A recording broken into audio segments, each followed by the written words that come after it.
54 કરોડના ખર્ચે આ કામ પ્રગતિ હેઠળ છે। આ પ્લાનના અંદર 36 MLD પર ડે પાણીનું ટ્રીટમેન્ટ થશે અને પાલનપુરમાંથી જે ભૂગર્ભ યોજનાનું તમામે તમામ પાણી ત્યાં જશે। ત્યાંના લોકોને આમાંથી ખાતરનો પણ ઉપયોગ થશે, પાણીના તળ પણ ઊંચા જશે અને બાકીનું પાણી છે એ ખેતી માટે પણ ઉપયોગમાં આવશે।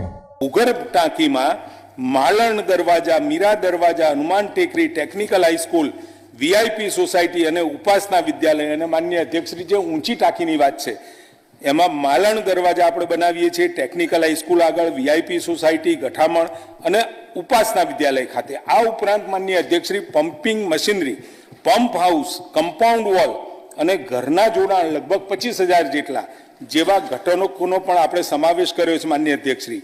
અને ભૂગર્ભ ગટર વ્યવસ્થાપનમાં માન્ય અધ્યક્ષશ્રી 2 કામોનો સમાવેશ થયો છે। એમાં 167.43 કરોડના ખર્ચે આપણે હાથ ધર્યા છે। અમારી તમામ માહિતીથી અપડેટ રહેવા માટે જોડાયેલા રહો S9 ન્યૂઝ સાથે।